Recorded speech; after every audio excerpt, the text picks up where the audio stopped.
तीसरे बड़े फैसले पे आ रहा हूं। हमारे केंद्र सरकार के जितने भी एम्प्लॉइज हैं उन सबको बधाई। आज कैबिनेट ने डीए और पेंशनर्स के लिए डीएनएस रिलीफ इसको 3% बढ़ाया है और total 9,448 crore annually 9,448 crore annually हमारे सेंट्रल गवर्नमेंट के एम्प्लॉइज के पे चेक में ऐड होगा। How long are we going to look in the rearview mirror? How long are we going to use the sins of the past? How long are we going to use the sins of the past to condemn the present? Those who are obsessed with 1975, those who are obsessed with the emergency of 1975, if they want to oppose the emergency, why don't they bolster democracy? Why are they imprisoned in an emergency mindset? Why are they imprisoned in an emergency mindset?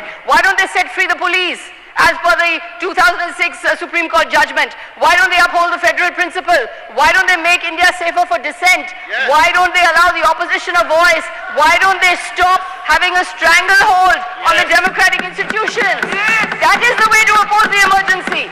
But what is the point of always opposing the emergency, talking about 1975, but then doing the same thing as 1975, implementing the 1975, imitating 1975?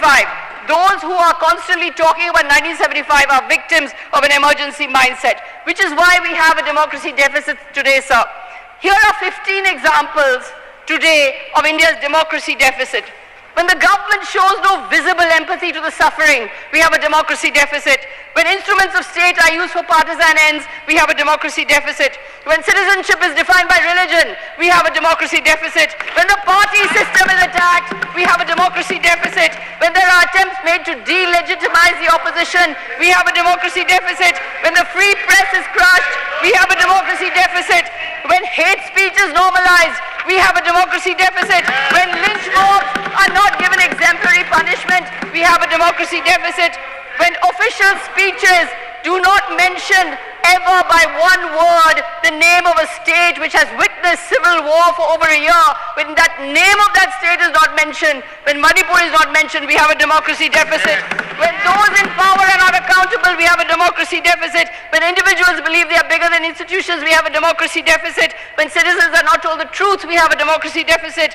When the federal principle is buried, we have the democracy deficit. When we don't celebrate religious pluralism as India's greatest strength, we have a democracy deficit. When protest is criminalized, we have a democracy deficit. A quick expansion on all of these. So the principle of empathy. To quote Shakespeare, the quality of mercy is not strained. It droppeth like the gentle rain from heaven. In the same way, sir, the quality of empathy. Where is empathy? Empathy is a principle of good governance. 24 lakh students sat for the National Eligibility and Entrance Test.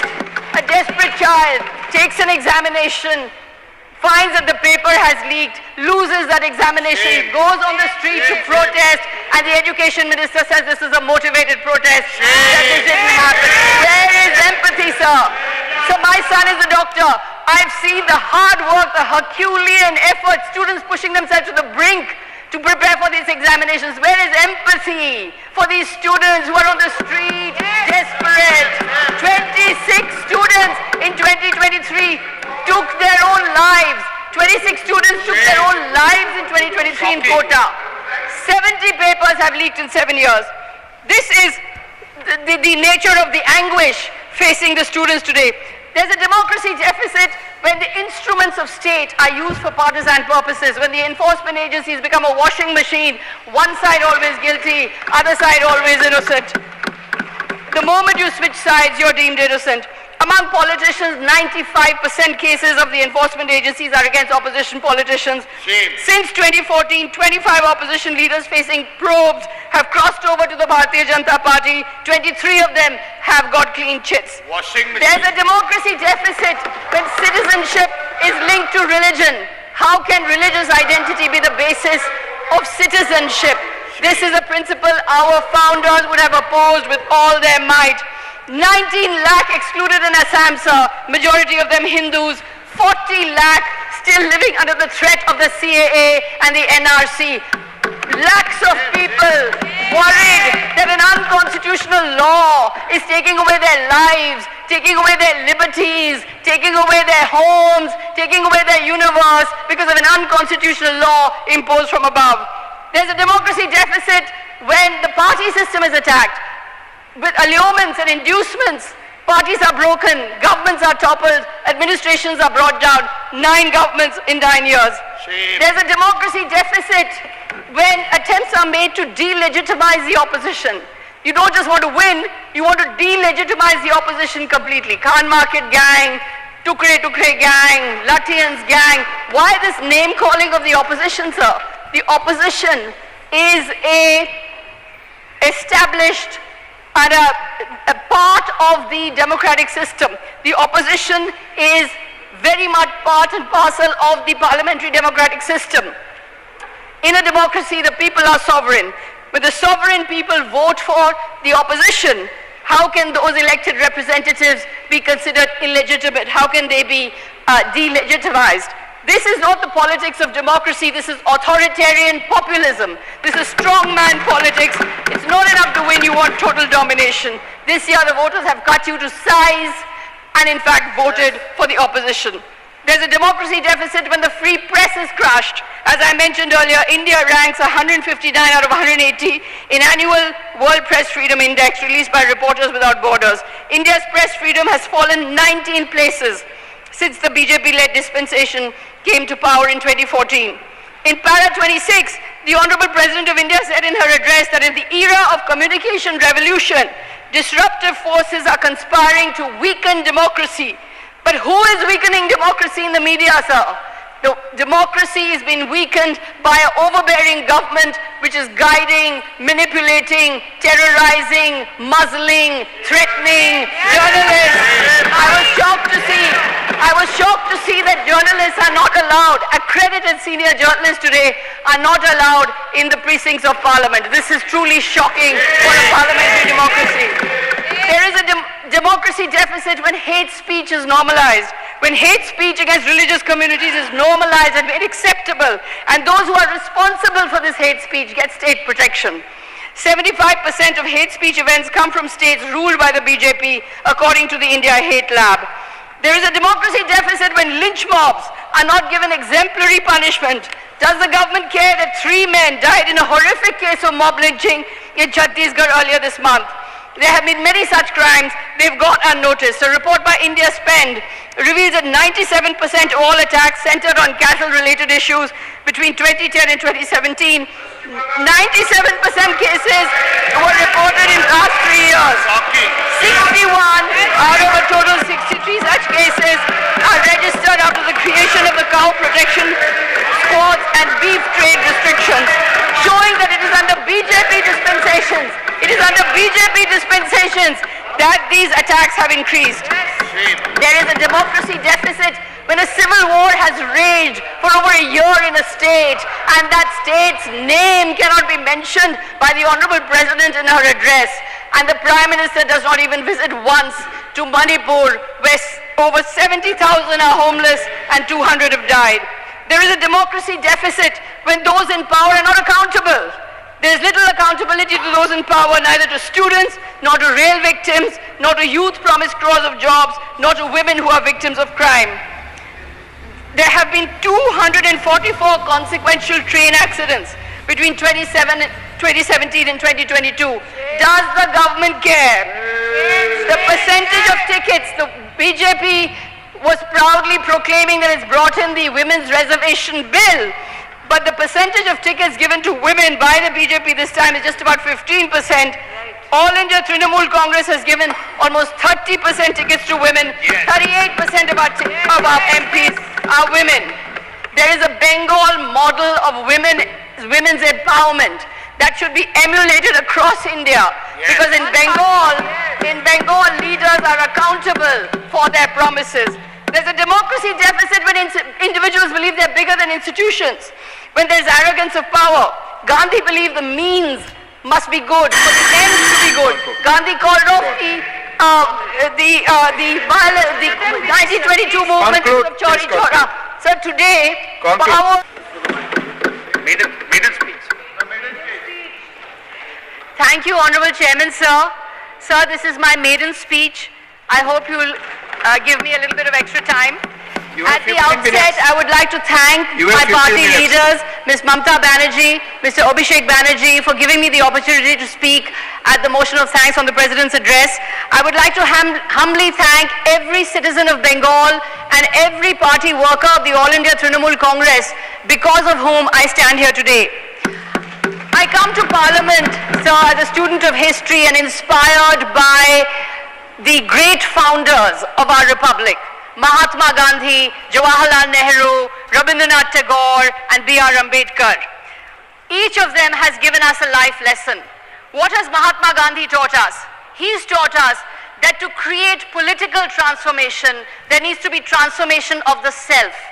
Mahatma Gandhi has written a wonderful essay in the Harijan Weekly on 3rd October 1936, where he likens the war in the Mahabharata to a philosophical metaphor. This is the war within. The war within between our best self and our worst self. And it is when our worst self triumphs over our, triumphs over our worst self, that is when we can create the perfect society and the just society. So the key to social and political transformation is transformation of the self. Let us be our best self and cast out anger and hatred. Nehru taught us that only constitutional, representative, parliamentary democracy can improve the conditions of humanity at large. No other system of government, sir, not military dictatorship, not the one-party state, not any form of dictatorial regime. It is the constitutional, parliamentary, representative democracy that can improve the condition of humanity and give justice and opportunity for all. I want to remind you that in the 1950s, Nehruvian parliamentary democracy was such that there was one star in that parliamentary system who shone and who became a colossal leader.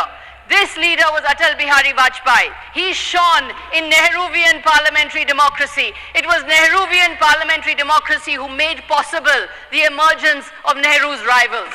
This is the beauty of parliamentary democracy. Vajpayee was a critic of Nehru. Vajpayee was an ideological opponent of Nehru, was given a stage and a platform by Nehru. Our founders dreamt big. They had the audacity of hope. At independence, we had 80% incidence of poverty. We were 12% literate. But we, yes we, poor, not literate, we would be a constitutional parliamentary democracy. What a dream, sir, what a hope. Our founders taught us that for this end, we need to inculcate the virtue of reason and rationality. When leaders propagate irrationality, when they propagate magical thinking, when they propagate superstition, when they claim to be non-biological beings, they put citizens back to a place where citizens are not able to think, not able to reason. We recall the words of Rabindranath Tagore, "Let my country be one where the clear stream of reason has not lost its way in the dreary desert sands of dead habit." What did B.R. Ambedkar teach us, sir? B.R. Ambedkar said, our political democracy will not last if at its base there is no social democracy. We cannot have political democracy without social democracy, without liberty, without equality, without fraternity in society. We will not be able to sustain our political democracy. Sir, I've been a journalist for 30 years, crisscrossing India, writing reports and writing articles. I was fiercely non-aligned and independent. Today, I'm fiercely aligned. And paradoxically, by being fiercely aligned to the right values, to the values of constitutional norms, to the values of protecting democracy, I feel I can speak the truth. Journalism once had a golden age. Fearless doyens of the free press asked fearless questions of the powerful. Look at the state of the media today. Look at the mainstream newspapers. Look at the television channels. There is one ideology that has a ferocious stranglehold. There is one school of thought that is dominant. A hidden hand is guiding the camera. A not so hidden hand is guiding the journalistic pen. What is happening to the media is that it has been captured. The media has been captured. Most of the legacy media cannot ask questions of the government anymore. But without asking questions elections, how can democracy breathe? Without telling truth to power, if journalists cannot tell truth to power, how can democracy get oxygen? Legacy media is getting suffocated in an airless, oxygenless jail. And when media is in jail, how can democracy survive? That is why I have chosen to speak today in response to the Honorable President's address on what I call the democracy deficit. I humbly thank the Honorable President of India for her address. In the address, the respected President said in para 17, the basic spirit of democracy has been greatly undermined. But undermined by who?